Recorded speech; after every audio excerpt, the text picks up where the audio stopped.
Lieutenant William Outerbridge stands on the bridge of USS Ward, binoculars pressed to his eyes. A periscope cuts through the water 1,500 yards ahead. He's been captain of this ship for exactly 48 hours. Through the lenses, he sees it clearly, a small conning tower, cylindrical hull, no deck. Moving at 8 knots, following the supply ship Antares toward the harbor entrance. A submarine trying to slip through the anti-submarine nets into Pearl Harbor. In 3 minutes, Outerbridge will order his guns to fire. In 3 minutes, his crew will sink that submarine. In 3 minutes, the United States will fire its first shots of World War II. Nobody at headquarters will believe him. Ward is a relic. Built in 1918 at Mare Island Naval Yard during the First World War. A Wickes-class destroyer, 4 stacks, 1,154 tons, 314 feet long. Maximum speed 35 knots when her engines cooperate. 4 4-inch guns, 1 forward, 2 amidships, 1 aft. She spent the Great War on convoy escort, then went into mothballs in 1921.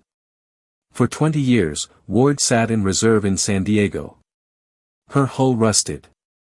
Her machinery deteriorated. Her steam lines corroded. By 1941, she's obsolete.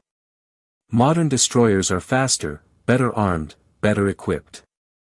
Ward is a museum piece still floating. But in January 1941, the Navy needs every ship it can get. War with Japan is coming, everyone knows it. The only question is when. Ward recommissions on January 15. Her crew consists mostly of naval reservists from Minnesota, 85 men from St. Paul and Minneapolis who've never served on a destroyer before. They train in San Diego through February, then sail for Pearl Harbor in March. The problem with an obsolete ship and a reserve crew is simple: nobody takes them seriously. Lieutenant Commander William Wood commands Ward from recommissioning through summer and fall as tensions with Japan escalate. Wood is capable, drills the reserve crew relentlessly. But on December 5, Wood is reassigned. That leaves Outerbridge. William Outerbridge is 35 years old. Born in Hong Kong, raised in Middleport, Ohio. Naval Academy class of 1927. He served 14 years in the Navy, including 3.5 years on the China station aboard the heavy cruiser Augusta. He knows the Pacific. He knows the Japanese. He watched them prepare for war while stationed in Asia from 1937 to 1940. Taking command of Ward on December 5, 1941 is his first independent command. 2 days later, he'll make the most important decision of his career. The morning of December 7 starts at 0342. Ward is on patrol outside Pearl Harbor, cruising at 15 knots. The minesweeper Condor works the same area, sweeping back and forth across the harbor entrance. At 0357, Condor's signal lamp starts flashing. Ward's officer of the deck reads the message: sighted submerged submarine on westerly course, speed 9 knots. Outerbridge is asleep in his cabin. They wake him. He comes to the bridge in his bathrobe, orders general quarters, tells the crew to start sonar sweeps. For the next 2 hours, Ward searches. Finds nothing. At 0435, Outerbridge secures from general quarters. False alarm, probably happens all the time. Nervous lookout seeing things that aren't there. At 0630, the supply ship Antares approaches the harbor entrance, towing a steel barge. A PBY patrol plane circles overhead. The pilot sees something in the water behind Antares, small, dark, moving. He drops smoke markers.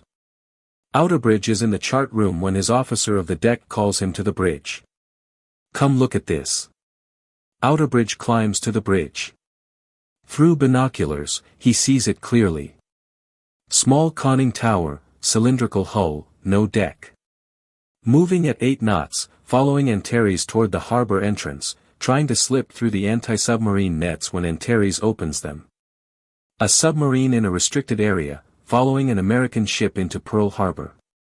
Outerbridge gives 4 orders in rapid succession, all engines ahead full. Sound general quarters.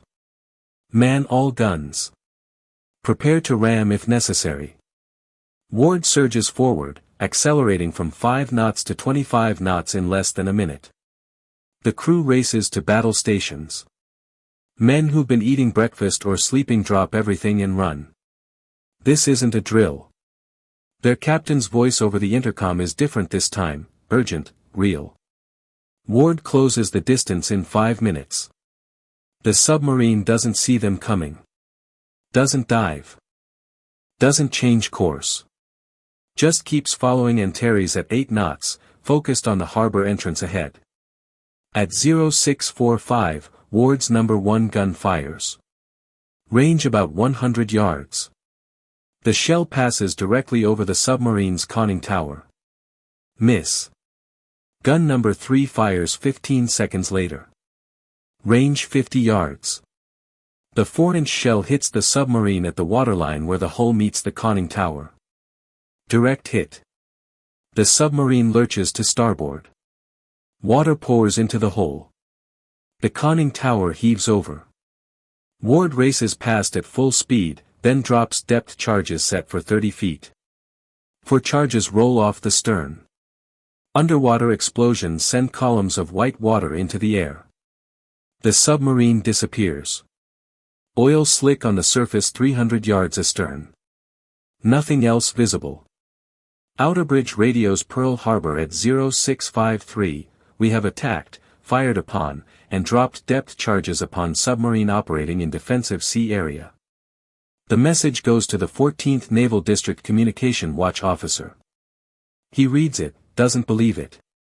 Ward has a new captain, reserve crew, old ship, probably worn nerves, probably seeing things.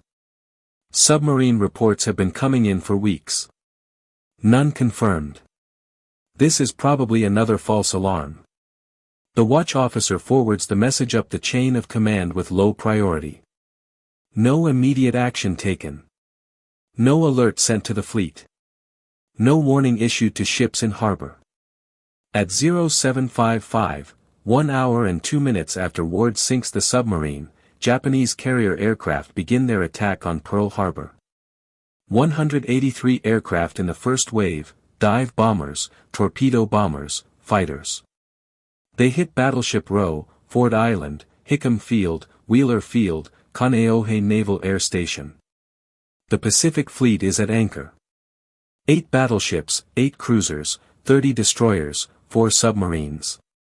Most crews are at Sunday morning routine, minimal watch sections, men eating breakfast or sleeping or preparing for church services.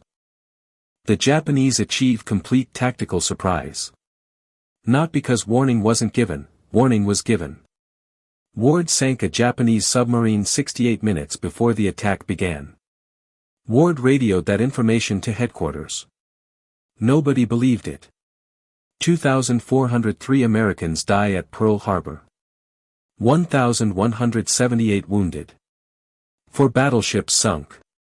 4 more damaged. 3 cruisers damaged. 3 destroyers damaged. 188 aircraft destroyed on the ground.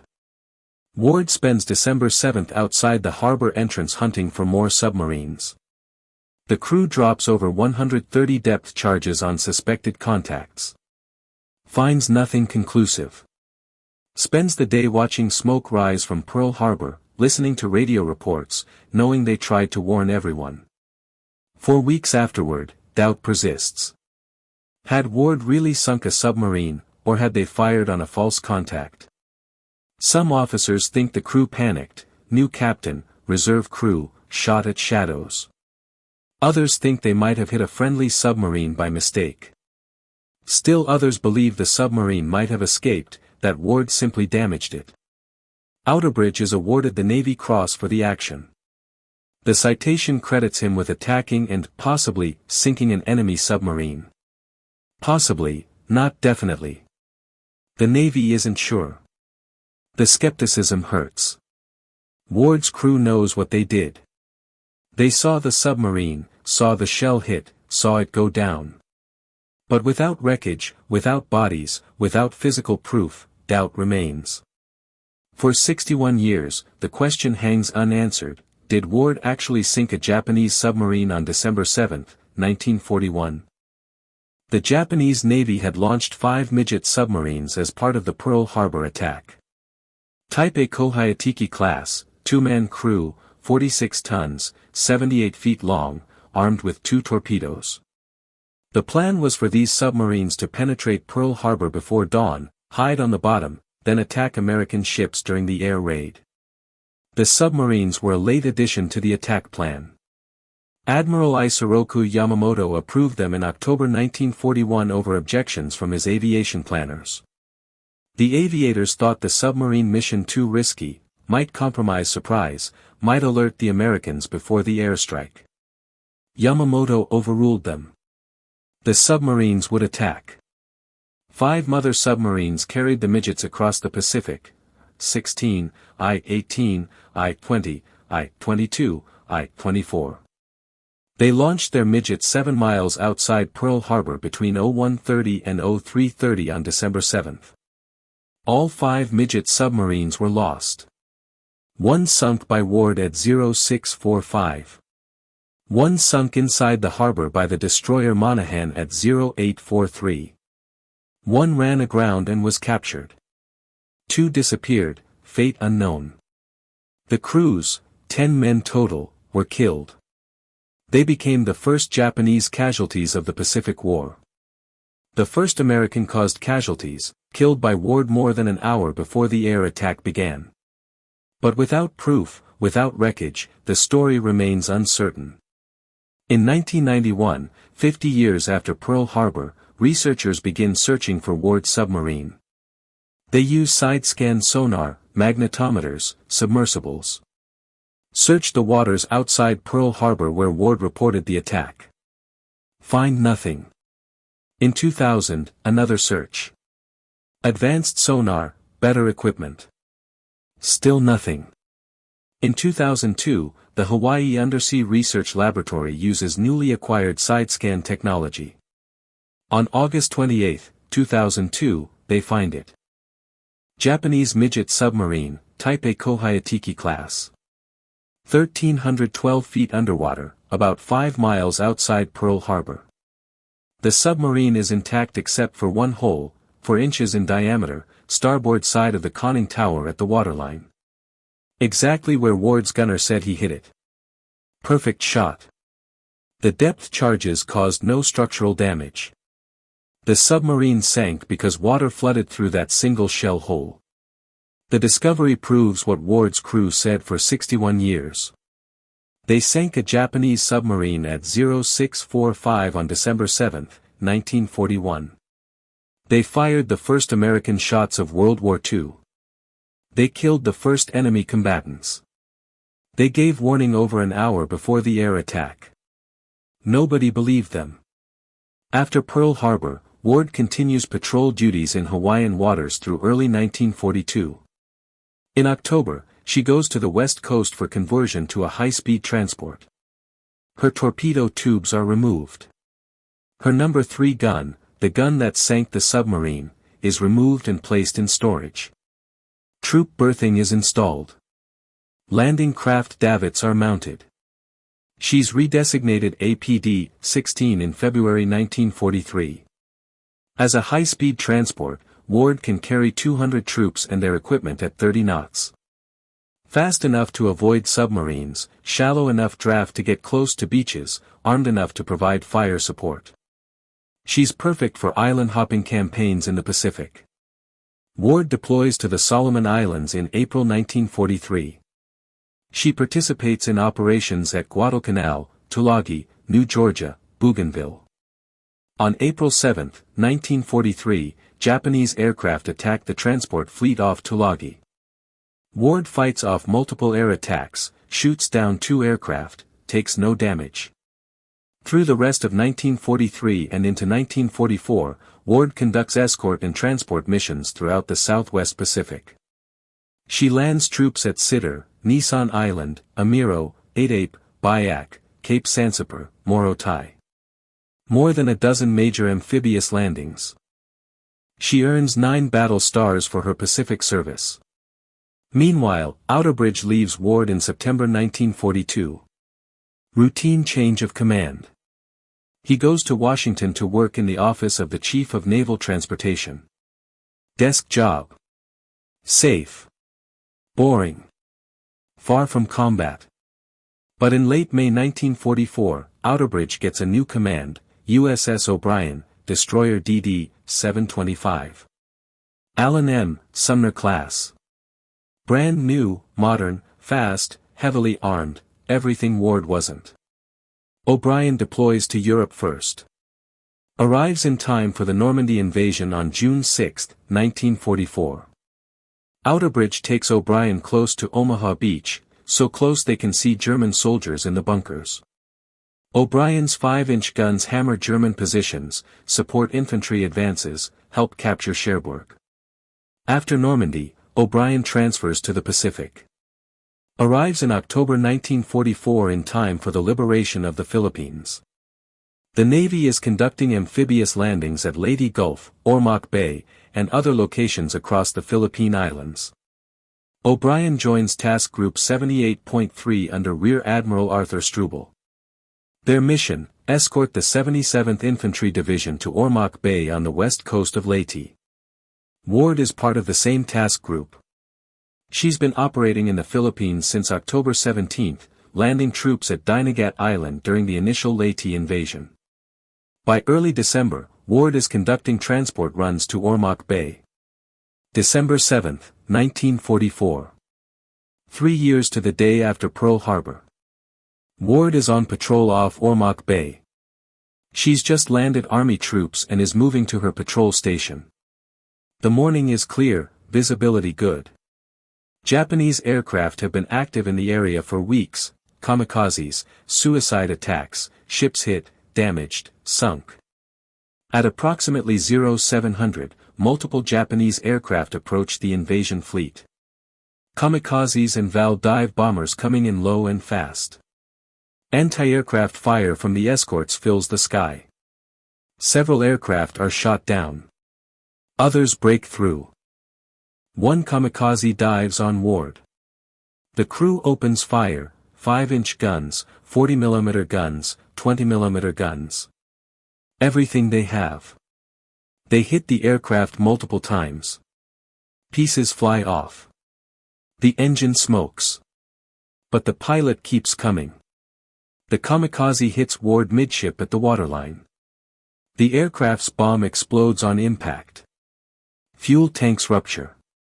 Fire erupts immediately. The explosion tears through the engineering spaces. Both boilers flood. All power lost. Ward comes to a dead stop.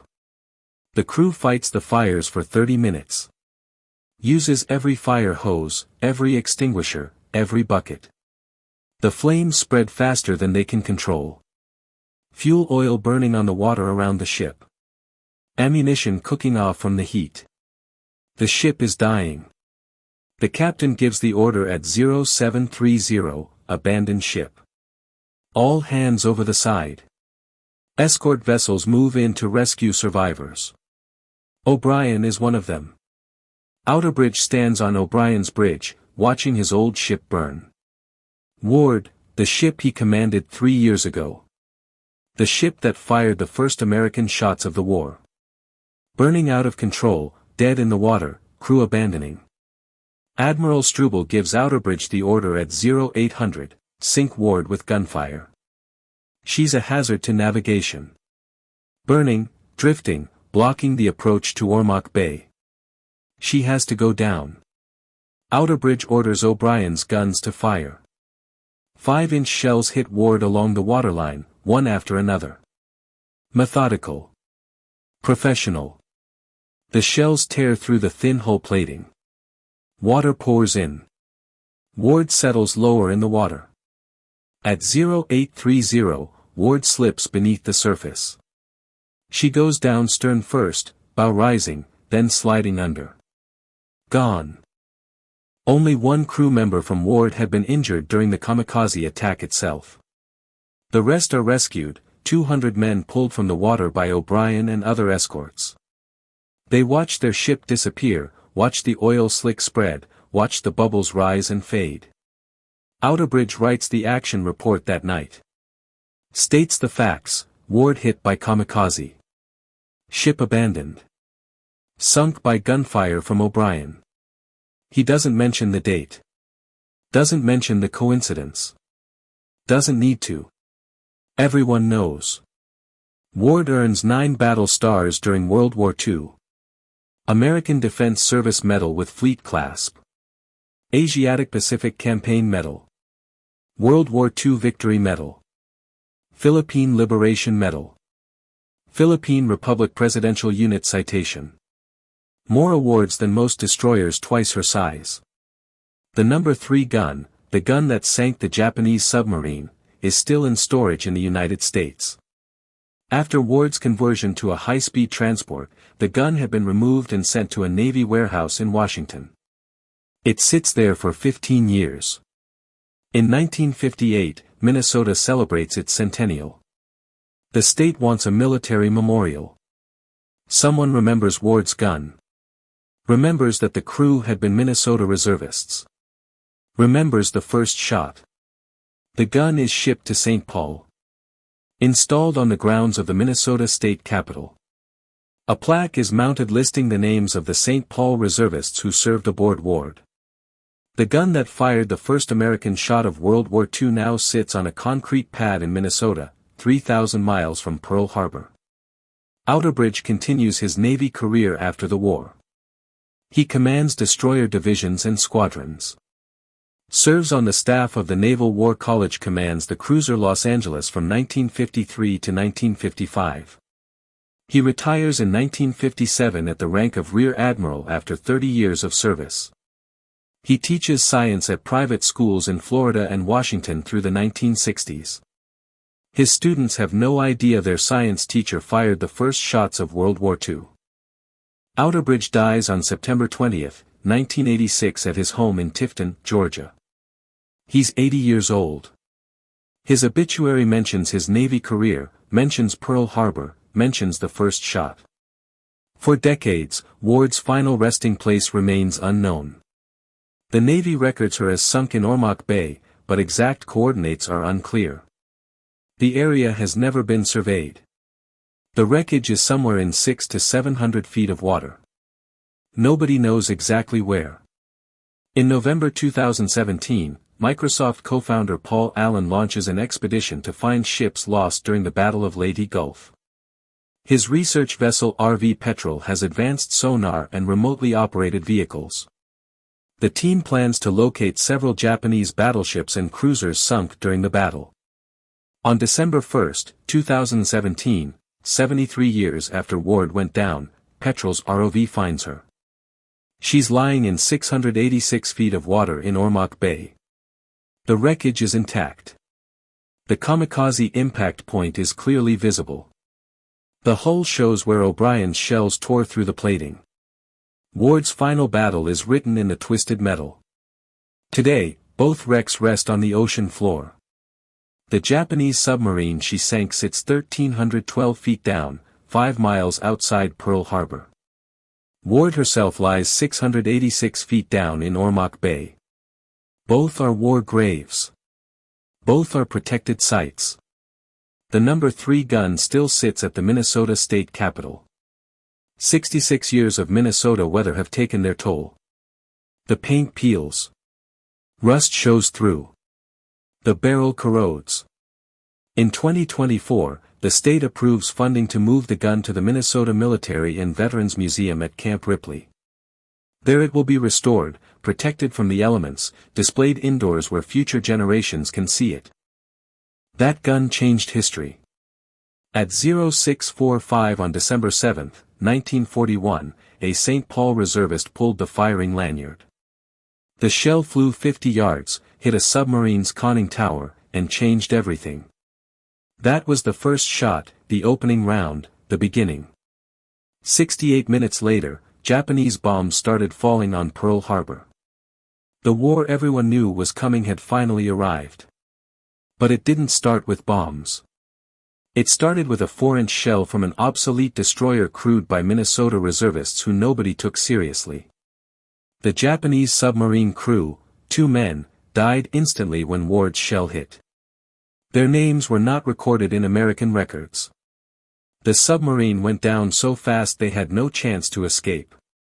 They became the first Japanese casualties of the Pacific War. Killed before the war officially started.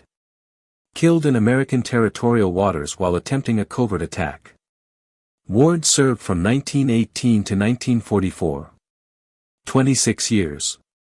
2 World Wars. She fired the first American shot in one and died in the other. Beginning and end connected by one man who commanded both moments. Outerbridge lived with that knowledge for 42 years after Ward sank. He rarely talked about it. When asked, he said he was doing his job both times, first time protecting the harbor, second time protecting the fleet. The Minnesota reservists who crewed Ward scattered after the war. Some stayed in the Navy. Most went home to St. Paul and Minneapolis.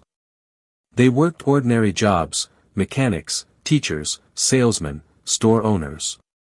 They got married, raised families, lived normal lives. But they never forgot standing on Ward's deck in the darkness before dawn.